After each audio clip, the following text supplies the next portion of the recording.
What's up, guys? Thanks for tuning in today. I am joined by Grant Cohn of Sports Illustrated, and we're going to talk some 49ers like always. Grant, thank you for joining me today, and I am so excited to get your thoughts on training camp. Moving over, Grant, to the other side of the ball, the offensive side.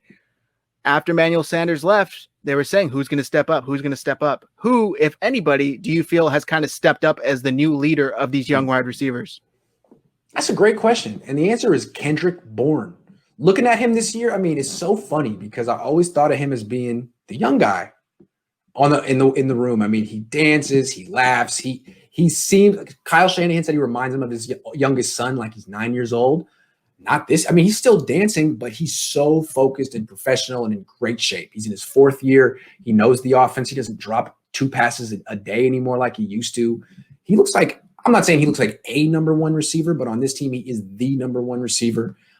He's not a monster after the catch. He's not super fast down the field, but he is a relentless, fearless possession receiver who's quite dangerous in the red zone.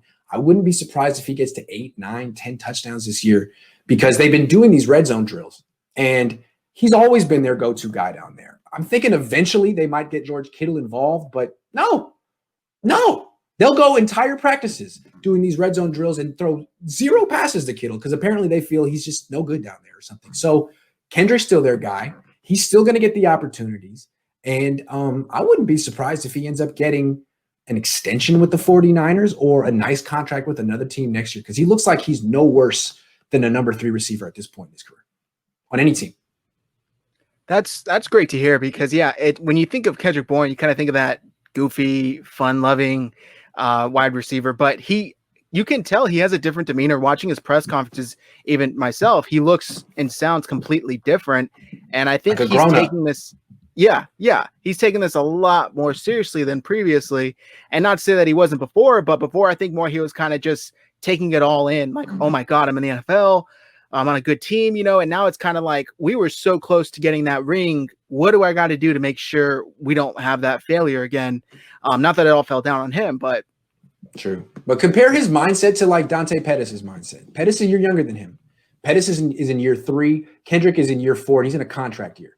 So Kendrick has grown up. A contract year will help you grow up, and maybe Dante Pettis will have the same, evolution next year. But right now, Dante Pettis is still talking about himself, his feelings, what went wrong last year.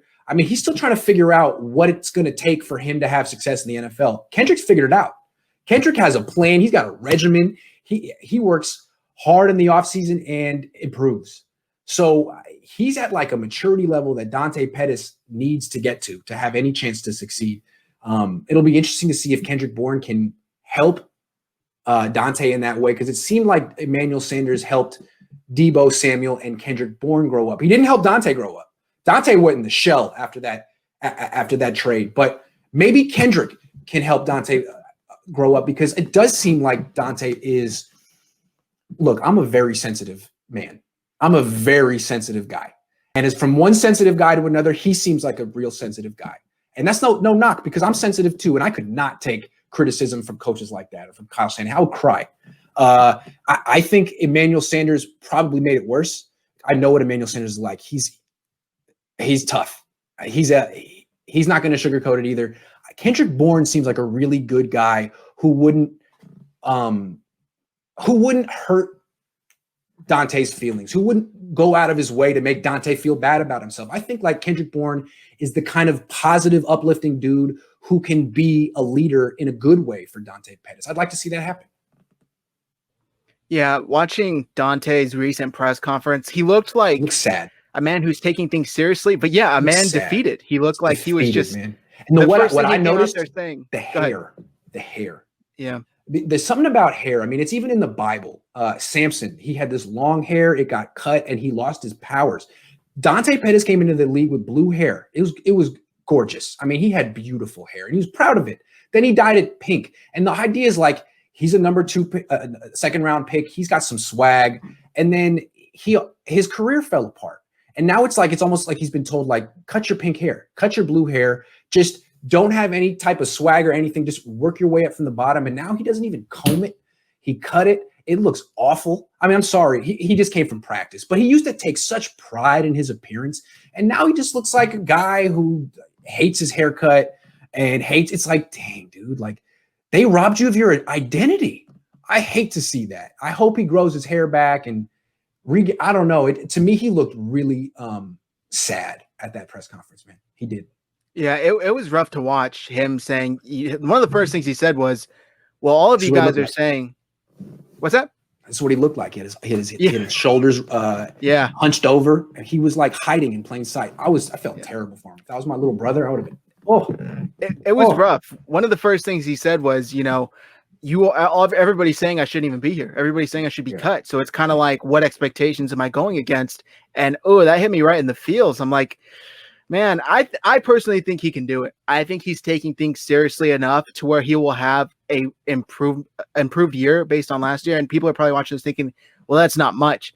But I think the mindset is so much of it. And I saw you actually recently make the case, again, on one of your roundtables, that Emmanuel Sanders actually hurt the wide receiver group just because of I don't want to say immaturity, but just kind of that fun-loving feeling that he brought to a very serious group who had leaders like Richard Sherman. I would call it cockiness. Emmanuel Sanders brought an element of cockiness to the team, which I think Shanahan loved. I think Shanahan just loved it, but I think it ultimately backfired. I mean, it got him to a certain part, but that attitude. Sanders is a champion. He's won 2 Super Bowls. He earned that cocky attitude. But this team isn't a championship level team yet, and I think they needed to have a little bit more of like, keep your head down.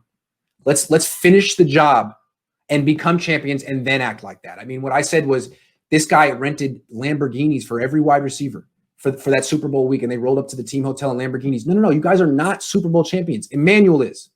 You guys are not. Chill. Wait 2 weeks and get the Lambo. So I think, and again, he was good for those other receivers, but he came in and totally crushed Pettis. It was clear that they traded for Sanders because Pettis wasn't working out. And we saw Sanders with Debo and Kendrick all the time. He wasn't including Pettis. It seemed pretty clear that Pettis was out. You're not part of the group. You're not cool enough. You're not manly enough. You're not good enough, whatever it was. And that wasn't helpful. I mean, it's what the Niners needed to do last year, but I totally understand them not bringing Emmanuel Sanders back this year. I get it.